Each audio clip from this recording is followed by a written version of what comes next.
I remember the way the chandeliers caught the light that evening. Each crystal prism fractured the glow into 1,000 tiny rainbows that danced across the marble floor of the grand ballroom at the Meridian Hotel. I had chosen those chandeliers myself 3 months earlier during the planning phase. I'd stood in the event coordinator's office with fabric swatches and lighting proposals spread across her desk, and I'd pointed to the most expensive option because I knew it would create exactly this effect: opulence without vulgarity, celebration without excess. The gala was perfect. 240 guests in evening wear, their laughter rising like champagne bubbles through the warm air. The string quartet I'd hired played Vivaldi in the corner, their bows moving in synchronized grace. Waiters glided between clusters of conversation, carrying trays of hors d'oeuvres, the seared scallops with citrus foam that I'd taste-tested 4 times until the chef got the balance exactly right.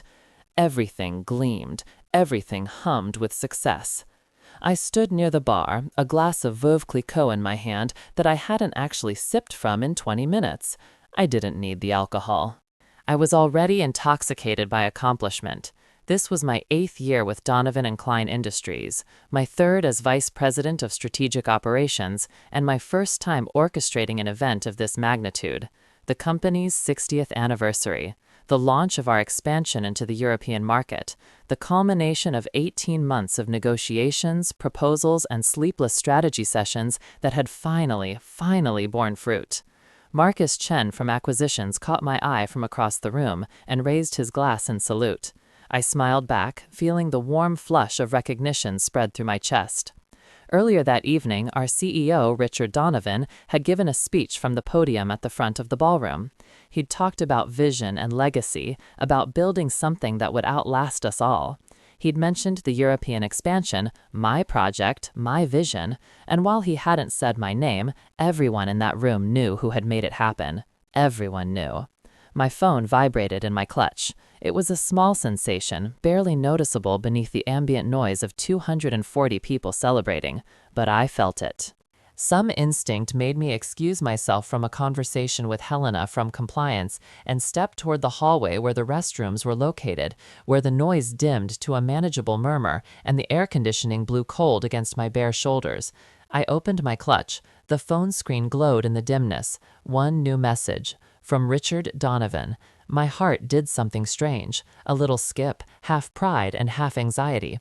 Richard didn't usually text me directly. We communicated through his assistant, through scheduled meetings, through carefully crafted emails that his legal team probably reviewed before sending. A direct text meant something important, something urgent. I tapped the notification. The message expanded on my screen. 9 words. 37 characters, including spaces. Your position has been terminated effective immediately. I stared at the words, read them again, then again. The hallway felt very cold suddenly. The music from the ballroom sounded distant, as though I were hearing it through water. Someone laughed nearby, a bright, cascading sound that seemed impossibly cruel in its joy. I read the message a 4th time, looking for context I might have missed. A typo, autocorrect error, some technical glitch that had sent the wrong message to the wrong person. But my name was at the top of the screen. The sender was Richard Donovan's personal cell phone, the number I'd called dozens of times over the years. Your position has been terminated effective immediately. My fingers felt numb. I tried to reply, but my hands were shaking too badly to type. I called his number instead, pressed the phone to my ear, listened to it ring once, twice, 3 times. Voicemail. Richard, I just received your text and I think there must be some mistake. Could you please call me back? I'm at the gala. My voice cracked. I cleared my throat. Please call me. I hung up, stared at the screen, waited for the 3 dots that would indicate he was typing a response. Nothing. Behind me, the ballroom doors opened. A wave of sound and light spilled into the hallway. I turned and saw Amanda Pierce, our chief financial officer, stepping out. She wore a silver gown that probably cost more than my monthly salary. Her eyes met mine, and something flickered across her face. Recognition. Then something else. Pity, maybe, or satisfaction. "Everything all right?" she asked. I opened my mouth to respond, but no sound came out. What could I possibly say? I just got fired by text message at the party I organized? Amanda's expression shifted into something practiced, professional. "I'm sure Richard will explain everything tomorrow. These things are always complicated." She touched my arm briefly, her fingers cold through the fabric of my dress. "Enjoy the rest of your evening."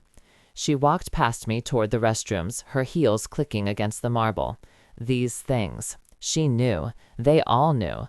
I looked back at my phone. The message was still there, unchanged, undeniable. I scrolled up through our previous conversation history, looking for clues, for warnings, for anything that might have predicted this moment, but there was nothing. Our last exchange had been 3 days ago, a confirmation about the catering budget for tonight's event. Tonight's event, the event I had planned, the event that was currently unfolding in flawless precision behind those doors. My legs felt unsteady. I pressed my back against the wall, felt the cool surface through the thin fabric of my dress. Somewhere in my mind a voice was screaming, but on the surface I was very calm, eerily calm. The kind of calm that descends when shock becomes a physical substance, flooding your veins, numbing your extremities, slowing your heartbeat to a thick, heavy rhythm. I should leave, I thought. I should walk out of this hotel, get in my car, drive home. But I didn't move. Instead, I opened my clutch again, withdrew a compact mirror, checked my appearance. My makeup was perfect. My hair was still in place, the careful updo I'd spent 45 minutes creating. My dress, a deep navy silk that I'd bought specifically for this occasion, showed no signs of distress. I looked exactly like someone who belonged at this gala. I snapped the compact shut, dropped it back into my clutch along with the phone, and walked back into the ballroom. The party continued around me like a river flowing past a stone. Conversations swirled and eddied.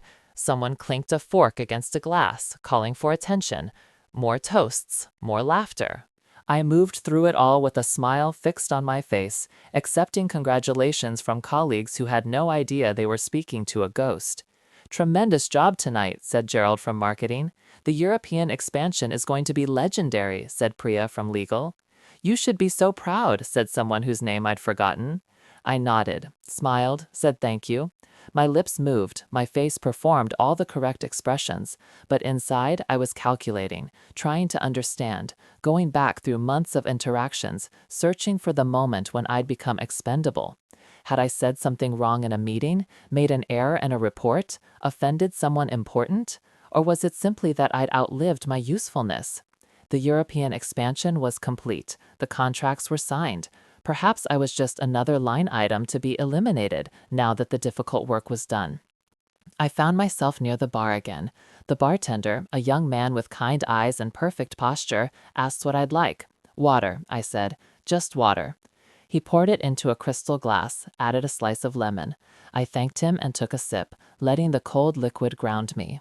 Across the room, I could see Richard Donovan surrounded by a cluster of board members. He was laughing at something one of them had said, his head thrown back, his teeth very white against his tan face. He looked happy. He looked like a man without a care in the world. Our eyes met for half a second across the distance. I saw him see me. This wasn't a mistake. This wasn't a misunderstanding that would be cleared up tomorrow. This was deliberate, calculated. The text message wasn't an accident of poor timing. It was a choice. He had sent it during the gala, during my gala, because he could, because it was a demonstration of power, because my humiliation was a footnote to his evening, barely worth a second thought. I sat my water glass down on a nearby table with exaggerated care, as though the glass were made of something far more fragile than crystal. Then I walked out of the ballroom, through the hotel lobby with its towering flower arrangements and polished brass fixtures, and out into the parking lot where my car waited under the yellow glow of sodium lights.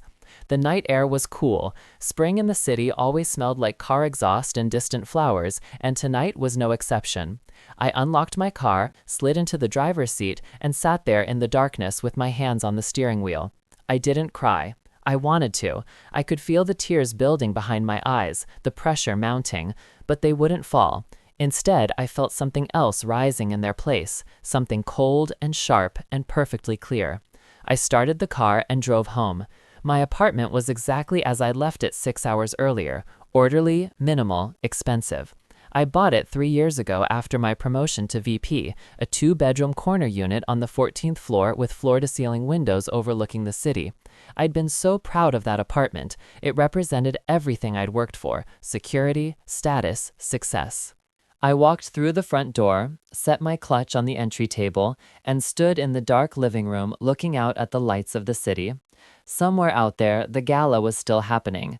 The guests were probably moving on to dessert now, the chocolate terrine with raspberry coulis that I'd approved just last week.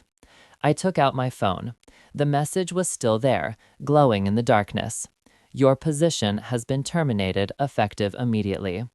I wanted to scream, to throw the phone against the wall, to call Richard Donovan's number and demand an explanation, a reason, anything that would make sense of this.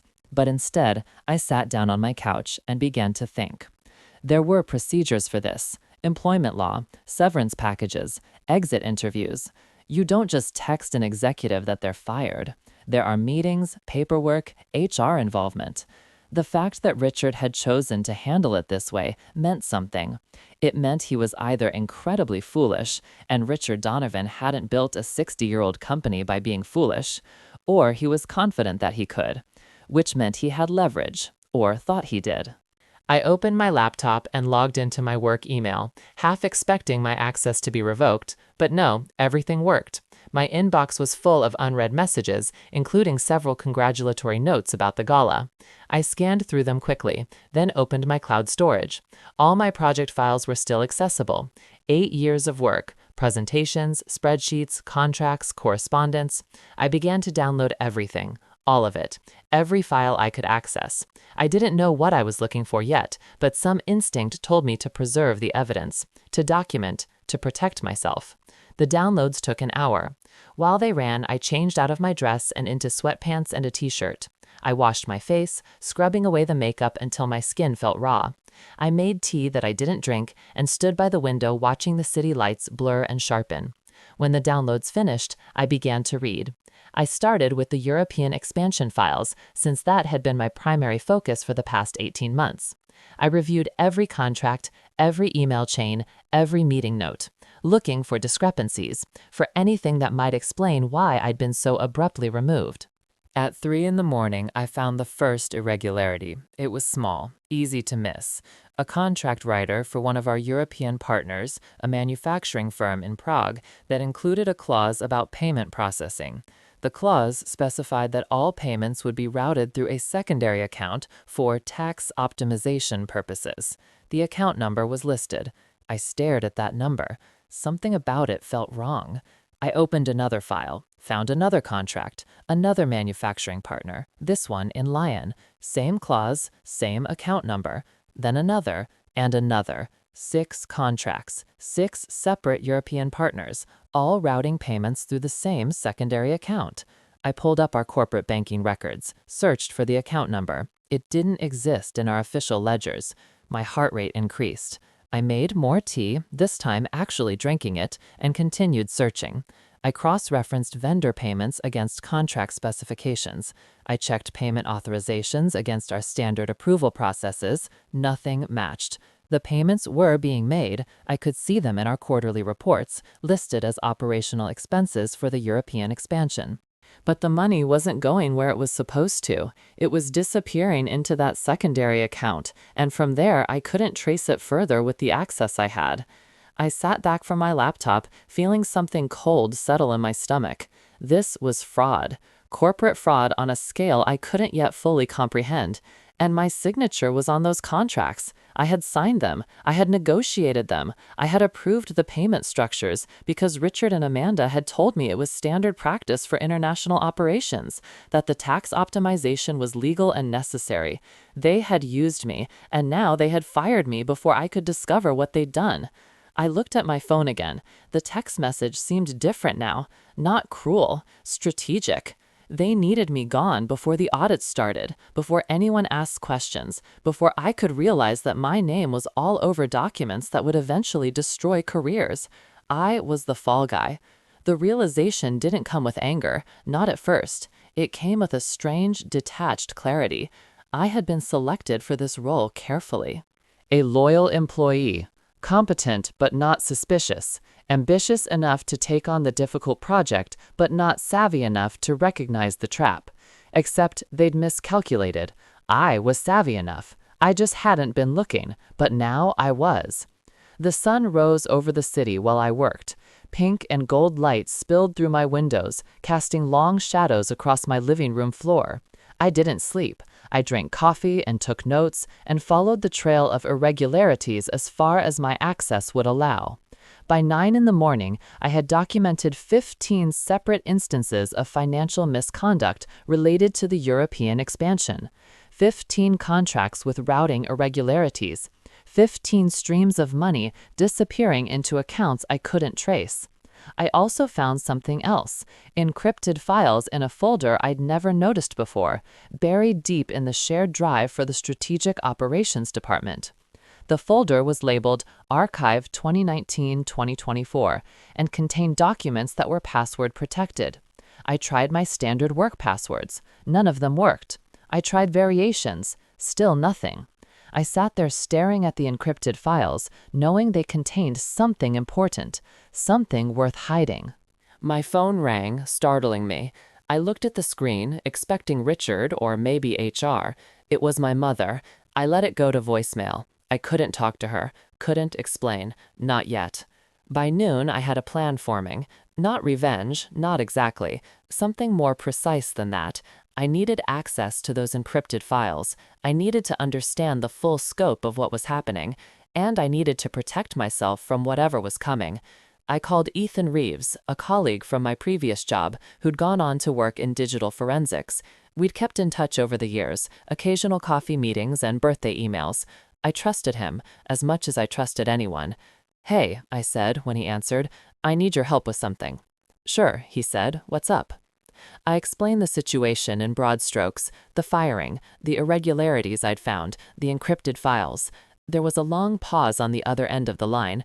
"You're talking about corporate fraud investigation?" he said, finally. "This is serious. You need to loop in legal counsel, proper authorities." "I know," I said, "but first I need to know what I'm dealing with. Can you help me access those files?" Another pause. "Then, send me what you have. I'll take a look. But listen, be careful. If this is what you think it is, these people are going to lawyer up fast. You need to protect yourself first." "I'm trying to," I said. I sent him the files and spent the rest of the day going through everything methodically. I made spreadsheets, I created a timeline, I organized every piece of evidence I'd found into a clear, logical structure that could be understood by someone outside the company. My phone buzzed with messages throughout the day, colleagues asking where I was, why I wasn't in the office, had I heard about my termination. I ignored them all. At 6 that evening, Ethan called back.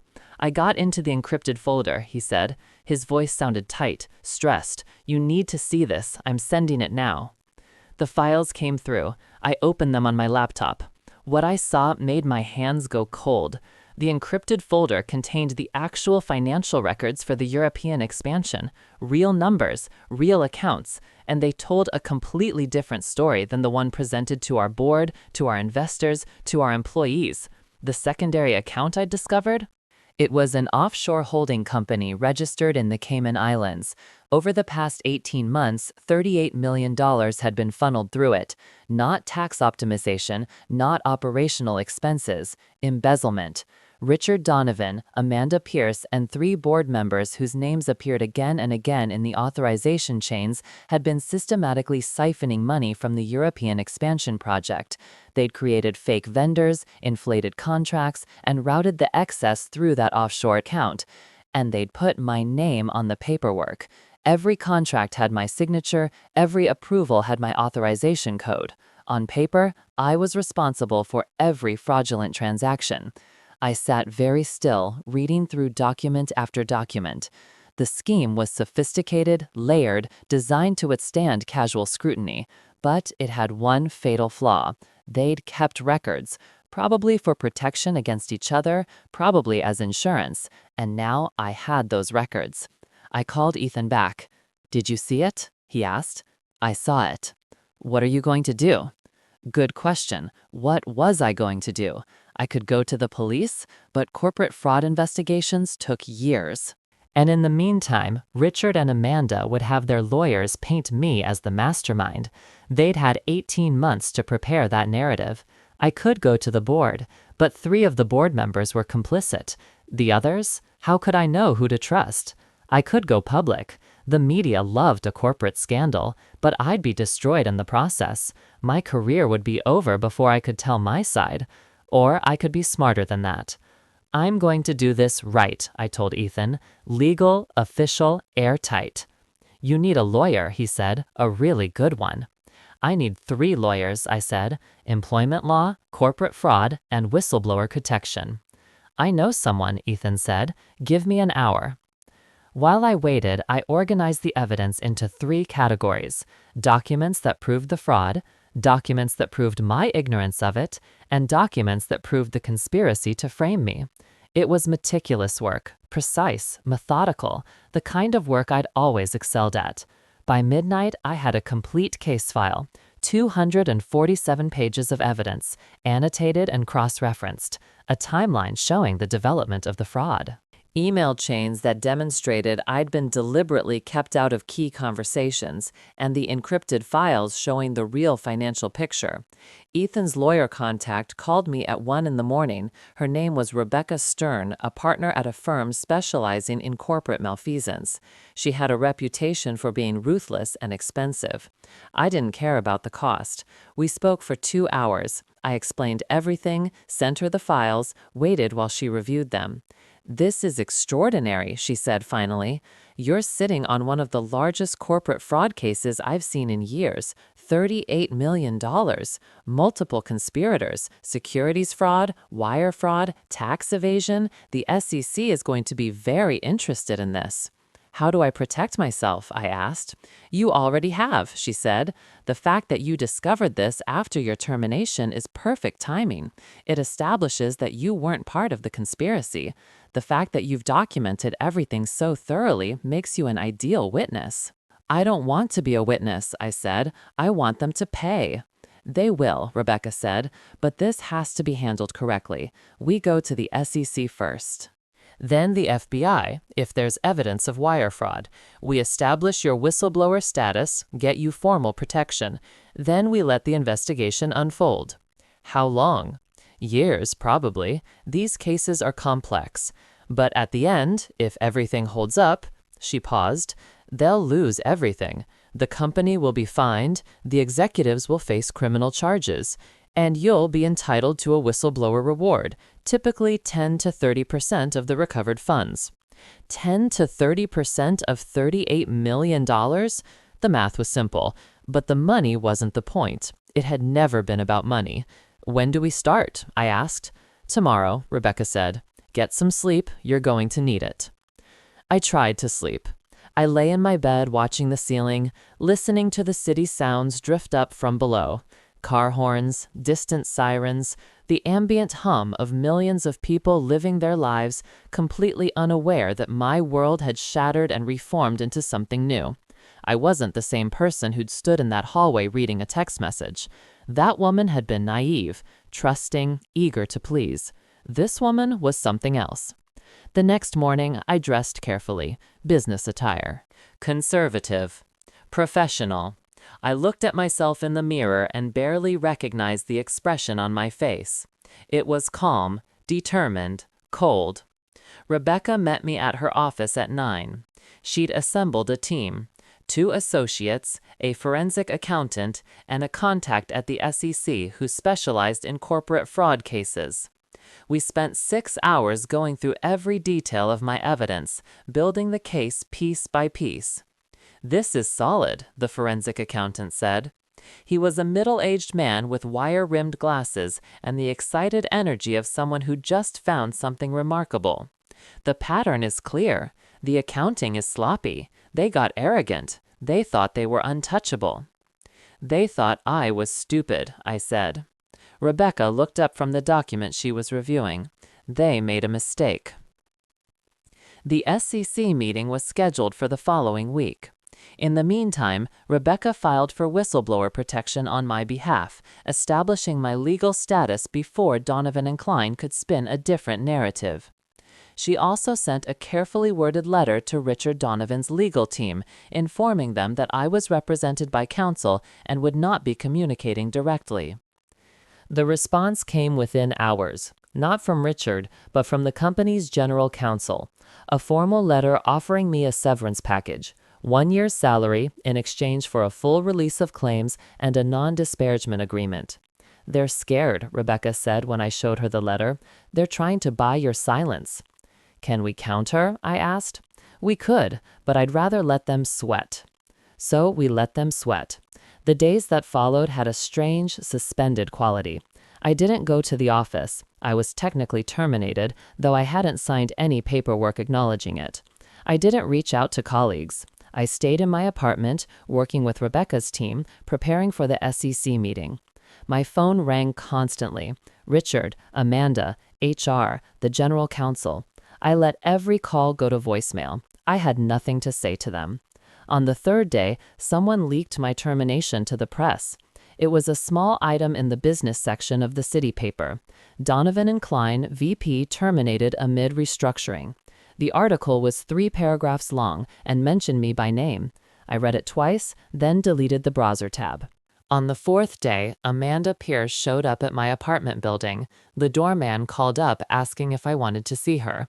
"No," I said. She left a note. I found it in my mailbox that evening, a handwritten message on company letterhead. "We need to talk. This doesn't have to be adversarial. Call me." I threw it away. On the 5th day, the SEC meeting arrived. Rebecca drove me to the federal building downtown. We went through security, took an elevator to the 8th floor, and were ushered into a conference room with a long table and no windows. 3 SEC investigators were waiting, 2 men and a woman, all in dark suits, all carrying folders. They asked me to tell my story from the beginning, so I did. I told them about the European expansion, about the contracts I'd signed, about the text message and the Gala, about the night I'd spent searching through files and the encrypted documents I'd found, about the $38 million and the offshore accounts. I told them everything. They asked questions, hundreds of questions. They wanted to know about specific transactions, specific dates, specific conversations. I answered each one as precisely as I could, referencing the documents Rebecca had prepared. The meeting lasted 4 hours. When it ended, the lead investigator, a woman in her 50s with sharp eyes and a measured voice, looked at me across the table and said, "Ms. Gardner, this is one of the most comprehensive fraud disclosures we've received. You've provided us with excellent material. We'll be in touch." Rebecca and I left the building and stood on the sidewalk in the afternoon sunlight. I felt hollow, exhausted, like I'd just run a marathon. "How did I do?" I asked. "You did perfectly," Rebecca said. "Now we wait."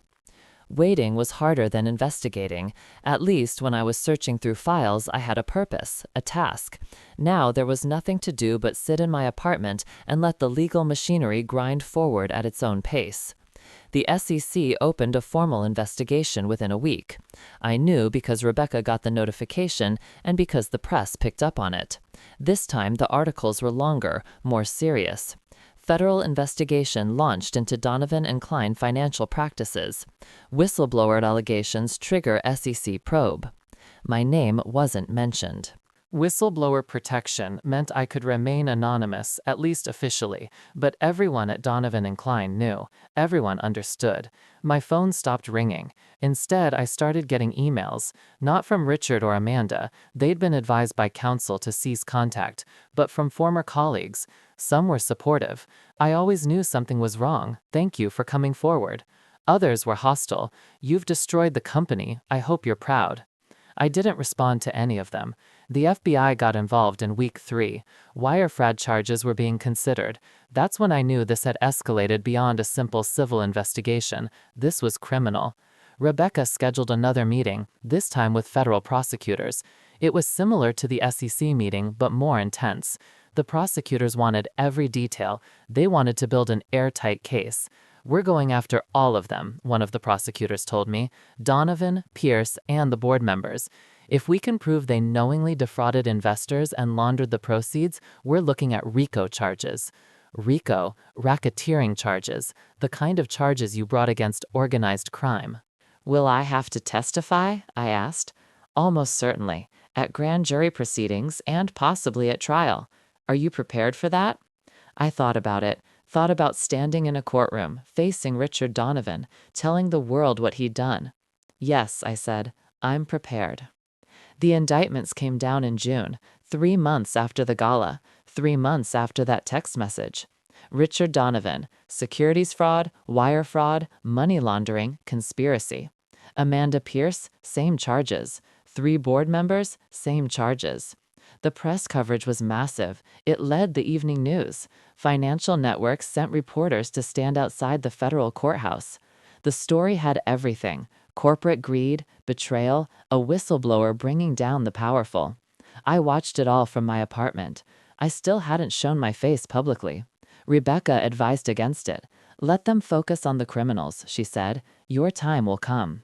Donovan and Klein's stock price collapsed. Shareholders filed class action lawsuits. Employees lost their jobs as the company spiraled into bankruptcy proceedings. It was carnage. I felt responsible. I knew I shouldn't. I hadn't stolen the money, hadn't created the fraud. But I'd worked there for 8 years. I'd believed in the company, and now it was dying. Companies don't die, Rebecca told me when I expressed this. Legal entities dissolve, but the people who worked there will find other jobs, better jobs probably, jobs at companies that aren't run by thieves. She had a point. The trial started in October. By then, I'd spent 6 months living in a strange limbo. I'd used my severance, which I'd finally negotiated through Rebecca, a much larger package than originally offered, to pay rent and legal fees. I'd started seeing a therapist to work through what she called betrayal trauma. I'd stopped checking my work email. I testified on a Wednesday. Rebecca prepared me extensively: what to wear, how to sit, how to respond to questions. Be honest, she said. Be precise. Don't volunteer information. Don't show anger. I took the stand at 9 in the morning. The courtroom was packed. Journalists filled the gallery. I could see Richard Donovan at the defense table, flanked by 3 lawyers, his face carefully neutral. Our eyes met. I'd imagined this moment for months, wondered what I'd feel when I saw him again. Rage? Satisfaction? Fear? But when it came, I felt nothing. He was just a man who'd made choices, a man who'd have to live with the consequences. The prosecutor asked me to explain my role in the European expansion. I did, clearly and methodically. I described the contracts, the payment structures, the signatures. Did you know about the offshore accounts? He asked. No, I discovered them after my termination. Did you authorize the fraudulent payments? I signed the contracts, but I believed the payment structures were legitimate. I was told they were standard international business practices. By whom? By Richard Donovan and Amanda Pierce. The cross-examination was brutal. Richard's defense attorney tried to paint me as a disgruntled employee, as someone who'd been complicit in the fraud and was now trying to save herself by betraying her colleagues. I answered each question calmly, precisely, referencing the documents when necessary, never showing emotion. It lasted 4 hours. When I stepped down from the stand, I felt like I'd been through a physical fight. My legs were shaking, my hands were cold, but I'd done it. I'd told the truth. Rebecca met me in the hallway outside the courtroom. You were perfect, she said. The trial lasted 6 weeks. I didn't attend most of it. Rebecca said it wasn't necessary. But I followed the coverage, watched the evening news reports, read the analysis pieces. The evidence was overwhelming. The prosecution had everything: the encrypted files, the bank records, email chains between the conspirators, testimony from other employees who'd been kept in the dark. Richard and Amanda's defense crumbled under the weight of documentation. The jury deliberated for 3 days. When the verdict came back, I was in my apartment making dinner. Rebecca called me, her voice tight with controlled excitement. Guilty, she said. All counts, all defendants. I set down the knife I'd been using to chop vegetables, stood very still in my kitchen. All of them? I asked. Every single one. I didn't cry, didn't cheer. I just stood there, feeling something unknot in my chest, something that had been clenched tight for 8 months. The sentencing happened in December. Richard Donovan received 12 years in federal prison. Amanda Pierce received 10. The board members received between 5 and 8 years each. $38 million in restitution was ordered, asset forfeitures, permanent bans from serving as corporate officers, and my whistleblower reward was confirmed, 30% of recovered funds, $11.4 million. Rebecca called me with the news the day after sentencing. "You're a wealthy woman now," she said. "I didn't do this for money," I said. "I know, but you earned it anyway." I sat with that for a long time. $11 million. More money than I'd ever imagined having. Money that represented 8 months of stress, of fear, of meticulous documentation and careful testimony. Blood money in a way, but also justice. The press coverage of the sentencing was extensive. This time, my name was released. The anonymous whistleblower was anonymous no longer. Reporters tracked down my address, left voicemails, sent interview requests. I declined them all except one. A month after the sentencing, I agreed to an interview with a journalist I respected, a woman who'd covered the case fairly throughout. We met in a neutral location, a quiet cafe away from downtown. She asked me how I felt. "Tired," I said. "Relieved, vindicated, I suppose." "Do you regret coming forward?" I thought about that, thought about the cost, my career at Donovan and Klein, my reputation in certain circles, the friendships that had dissolved when colleagues chose sides. "No," I said, "I don't regret it." "What do you want people to understand about what happened?" "I want them to understand that corporate fraud isn't a victimless crime," I said. "Real people get hurt. Employees lose their jobs, shareholders lose their investments, and sometimes the people who discover it get destroyed in the process. I was lucky. I had good lawyers and solid evidence, but there are people who aren't that lucky, who stay silent because they're afraid, and the fraud continues." The article ran the following Sunday, front page of the business section, a photo of me sitting in that cafe, looking directly at the camera. The headline, "The Woman Who Brought Down Donovan and Klein." I read it once, then folded the paper and set it aside. The months that followed had a different quality. Slowly, tentatively, I started rebuilding. Not my career at first, I wasn't ready for that, but my life, my sense of self. I moved to a new apartment, something smaller but with better light. I started painting again, a hobby I'd abandoned years ago in favor of 70-hour work weeks. I traveled, Europe, ironically, visiting some of the cities where I'd negotiated contracts but never actually seen. In Prague, I stood in Old Town Square at twilight, watching the astronomical clock chime the hour. Tourists crowded around me, their faces lit by camera flashes. I thought about the contract I'd signed with the manufacturing firm here, about how my signature on that document had been one thread in a web of deceit. But that was over now. The guilty were in prison, the money was being returned to victims, and I was free. Eventually, I started consulting. Corporate compliance and fraud prevention. Companies hired me to review their financial practices, to identify vulnerabilities, to train employees on recognizing warning signs. It was good work, meaningful work, and it paid well enough that I barely touched the whistleblower reward, which sat in a carefully managed investment account. I donated some of it to organizations that helped corporate whistleblowers, that provided legal support and counseling, at groups that advocated for stronger white-collar crime enforcement. I wanted the money to mean something beyond my own comfort. 3 years after the trial, I received a letter. It came in the mail, addressed in neat handwriting I didn't recognize. No return address. I opened it carefully, half expecting something hostile. Instead, it was from a former Donovan and Klein employee, someone who'd worked in accounting. "I wanted to thank you," the letter said. "I knew something was wrong. I saw irregularities in the books, but I was too afraid to say anything. I had a mortgage, kids in college. I convinced myself I was imagining things. When you came forward, when you risked everything to tell the truth, it made me realize how much damage silence can do.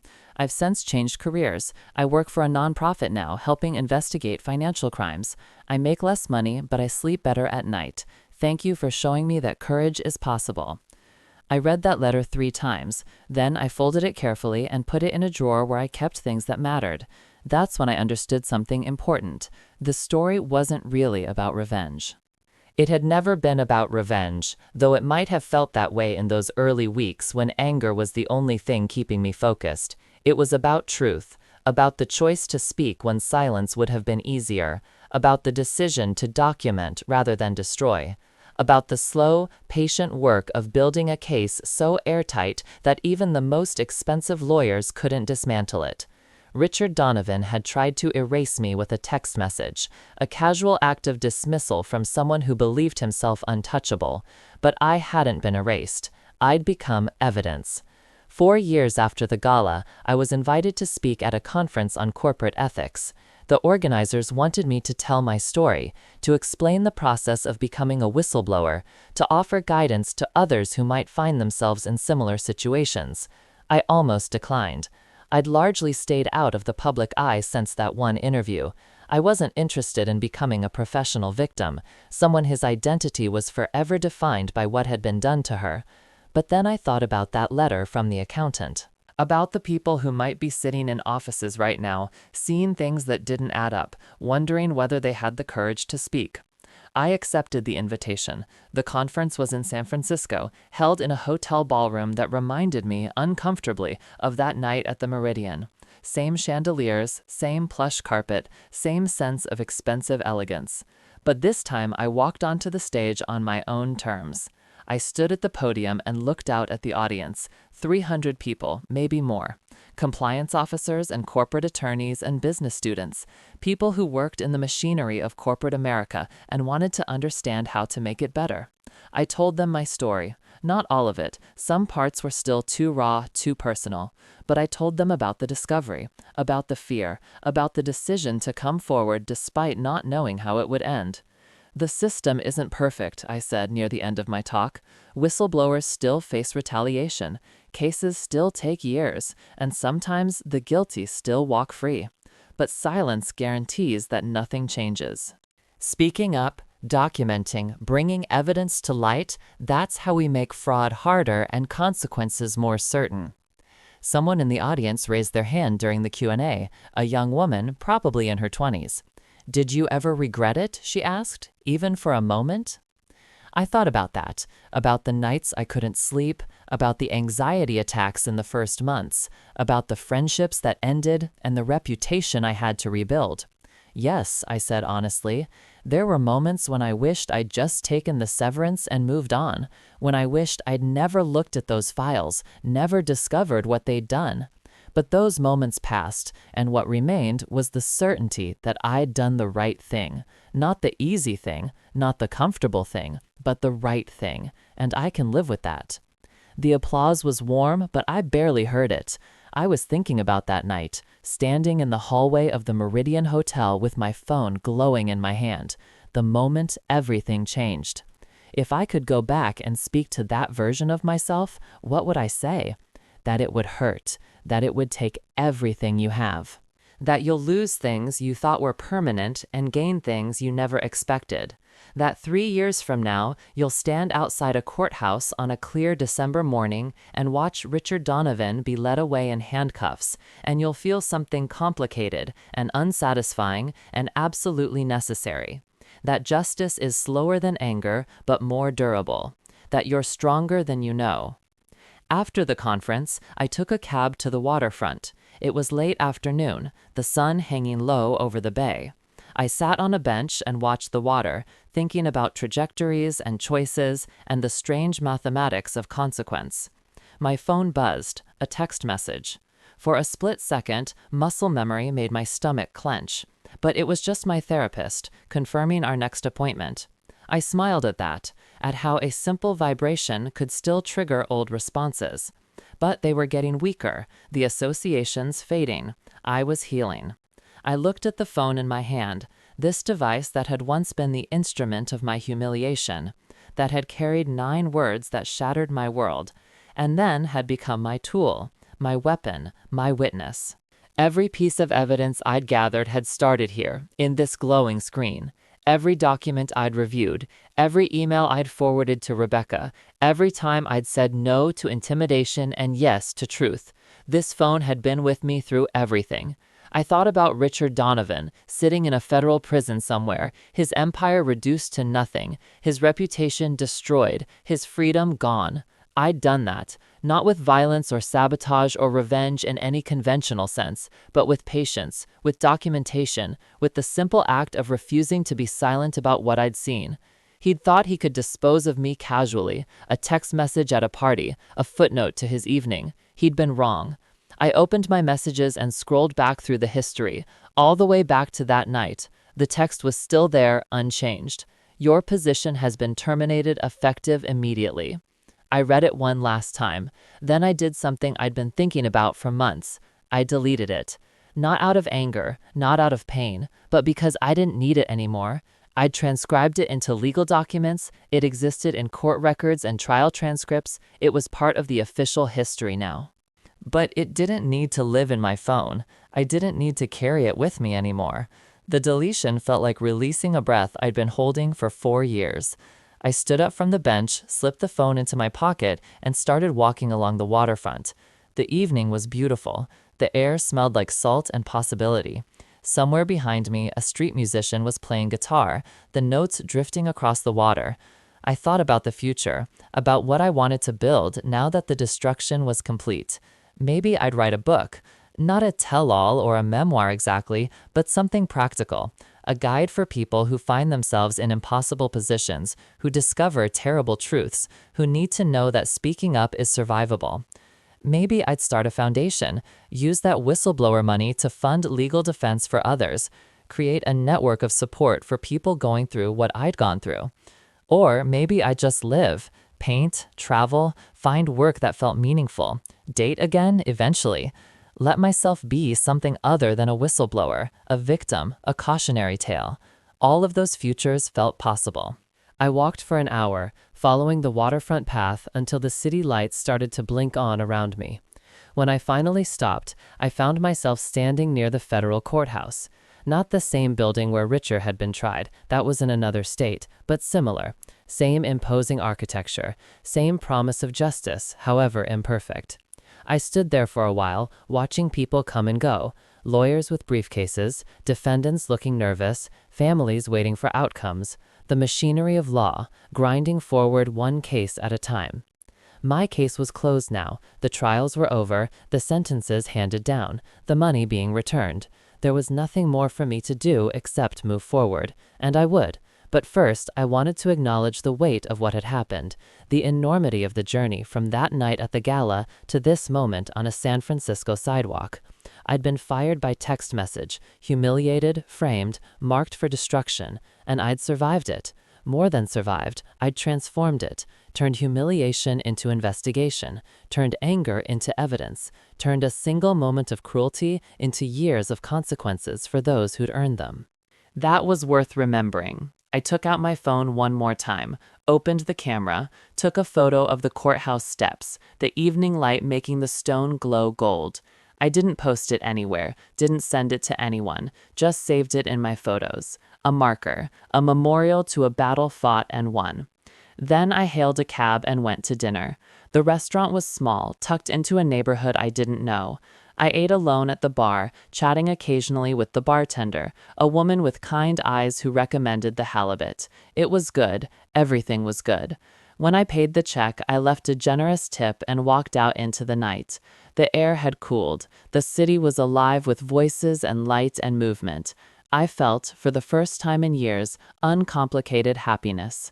Not justice. Justice was more complex than happiness. Not revenge. Revenge had never been the point. Just the simple, profound relief of knowing I'd done what I could, that I'd stood up when it mattered, that I'd chosen truth over comfort and somehow, miraculously, survived the choice. My phone buzzed again, another text, this time from Rebecca. Saw your talk online, very proud. Dinner next week? I smiled and replied, absolutely. The cab ride back to my hotel took 20 minutes. I spent it looking out the window at the city, thinking about all the cities I'd visited over the past few years.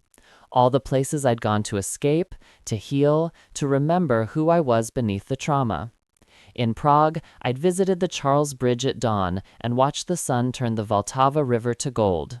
In Lyon, I'd eaten at a tiny bistro where the chef had personally explained each course. In Barcelona, I'd gotten lost in the Gothic quarter and found a bookstore where I'd spent 3 hours reading in a corner. Each city had been a kind of reclamation, a way of saying, you tried to destroy me, but I'm still here, still moving, still discovering. The European expansion had been meant to ruin me. Instead, it had set me free. There was poetry in that. Back at the hotel, I sat by the window and looked out at the San Francisco skyline. My laptop was open on the desk. On impulse, I started writing. Not the book I'd been thinking about. That would come later. Just a letter. Dear Richard, I doubt you'll ever read this. I doubt you'd care if you did. But I need to write it anyway, if only for myself. 4 years ago, you sent me a text message. 9 words that you probably forgot as soon as you hit send. But those 9 words changed everything. You thought you were disposing of a liability, getting ahead of a problem, protecting yourself and your conspirators from someone who might eventually notice the fraud. You were right to be afraid. I did notice, and I did speak up. But here's what you didn't understand. I wasn't angry at being fired. I was angry at being used, at having my name attached to crimes I didn't commit, at being set up to take the fall for your greed. You underestimated me. You thought I was loyal, compliant, easy to manipulate, and easier to discard. You were wrong.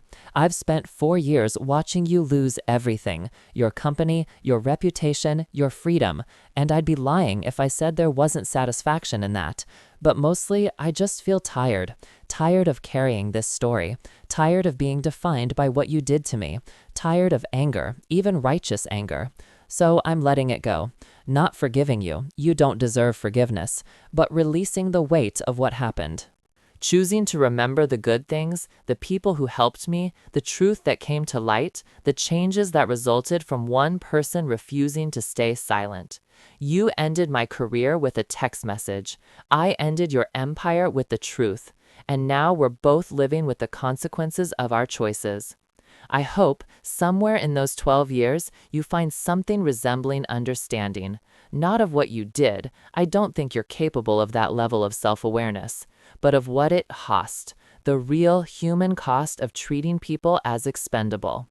I'm done with you now, done with this story, done being the woman you tried to destroy. I'm just going to be me. Sincerely, the one who survived. I read it through once, then closed the laptop without saving it. The letter wasn't meant to be sent. It was meant to be written, to be acknowledged, to be released. And now it was. I slept well that night. No nightmares, no anxiety dreams, just deep, dreamless sleep. In the morning, I flew home. The city looked different from the air, smaller, more manageable. I could see the downtown skyline, the river cutting through the landscape, the grid of streets spreading out like a circuit board. Somewhere down there was the Meridian Hotel where the gala had been held. Somewhere was the office building where I'd worked for 8 years. Somewhere was the apartment where I'd spent that first terrible night discovering the truth. But those places didn't own me anymore. They were just locations, just coordinates on a map. The real story had always been internal. The choice to document instead of destroy, to speak instead of silence, to endure instead of collapse. That story would follow me everywhere, but it wouldn't define me, not anymore. I collected my luggage and took a cab home. My apartment was exactly as I'd left it, clean, organized, filled with afternoon light. I unpacked, made tea, sat on my couch, and simply existed for a while. My phone rang, a number I didn't recognize. Hello? Miss Gardner, this is David Chen from the Department of Justice. I'm calling about the Donovan case. My stomach tightened reflexively, even though I knew the trial was over. Old habits. Yes? I wanted to inform you personally that the final restitution payments have been processed.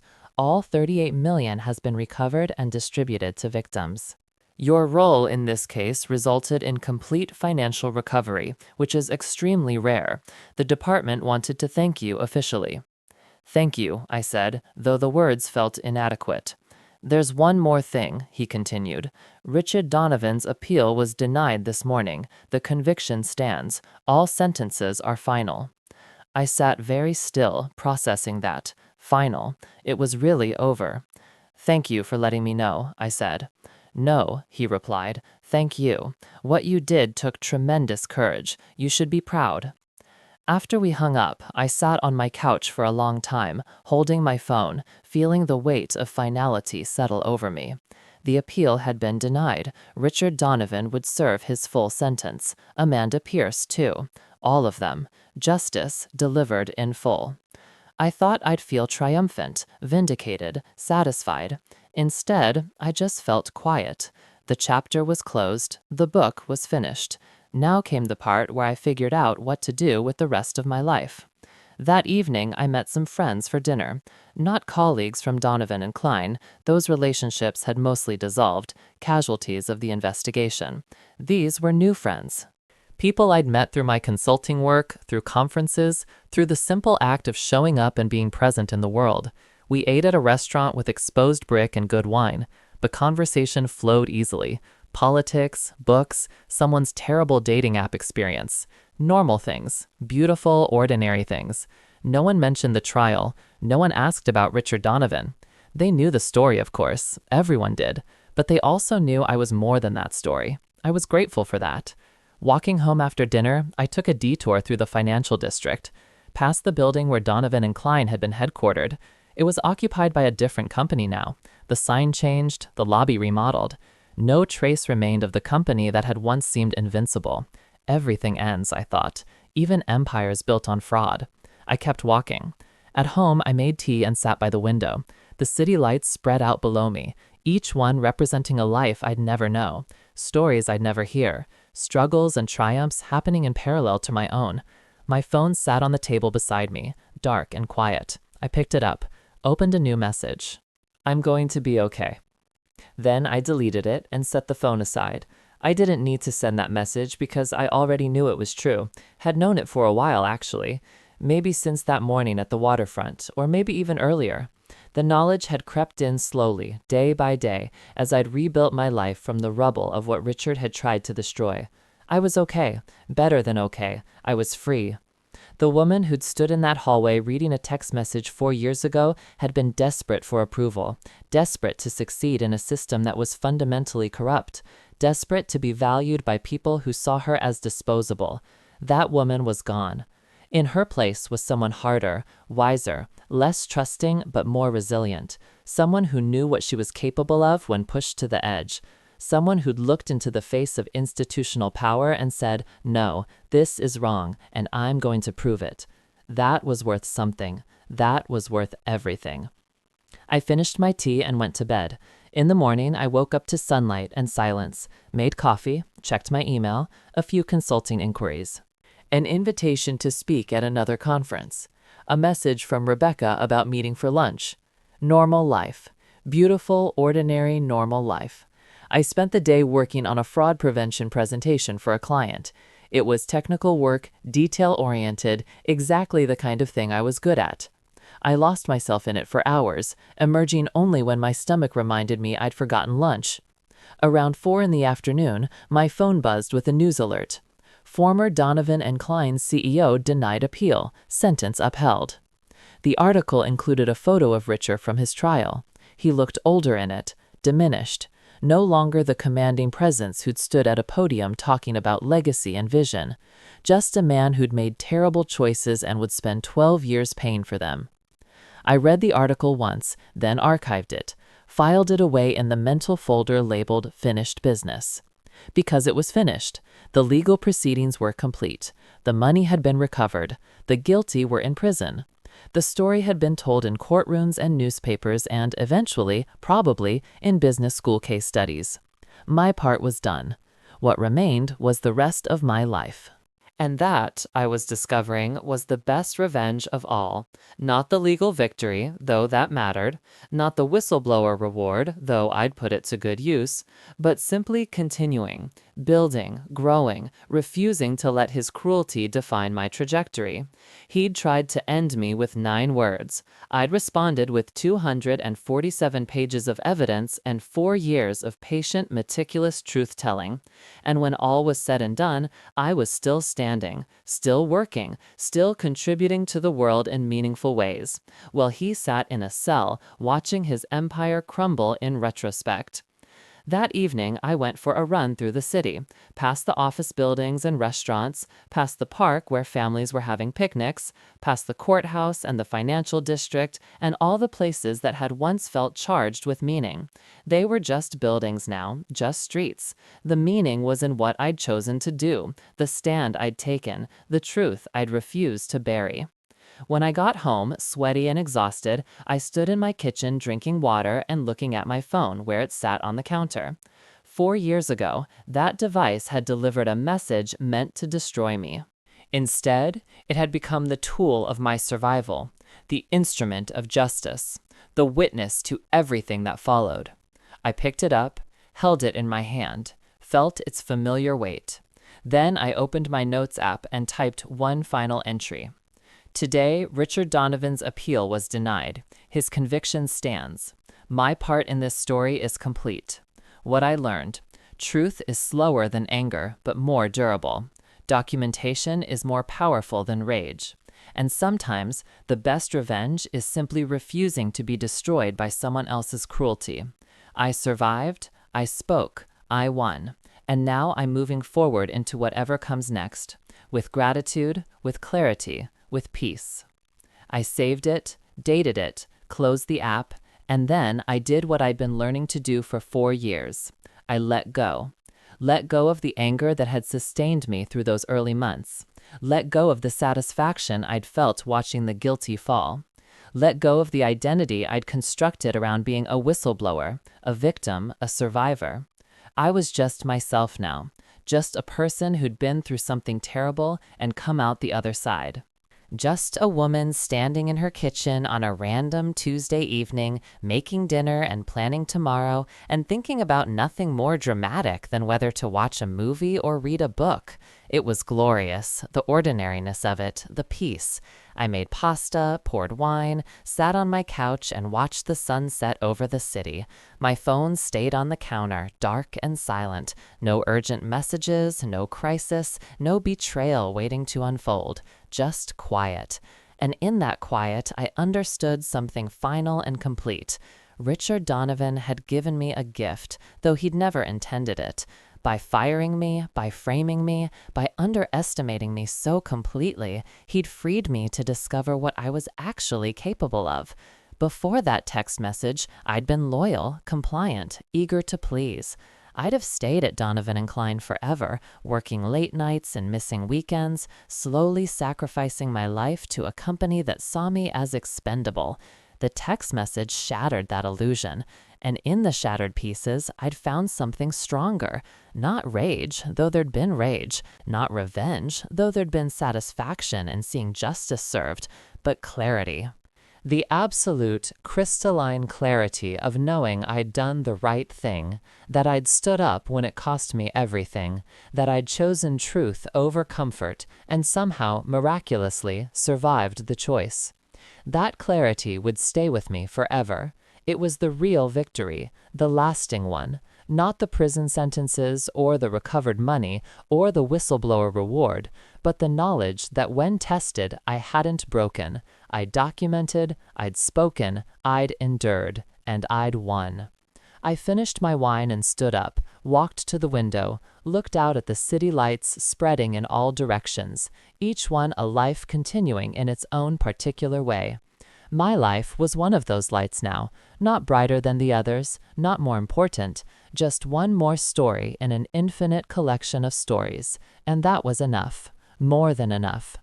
I picked up my phone one last time, opened my messages, scrolled to the top of my contact list, where Richard Donovan's number still sat, though I'd never called it again after that first night.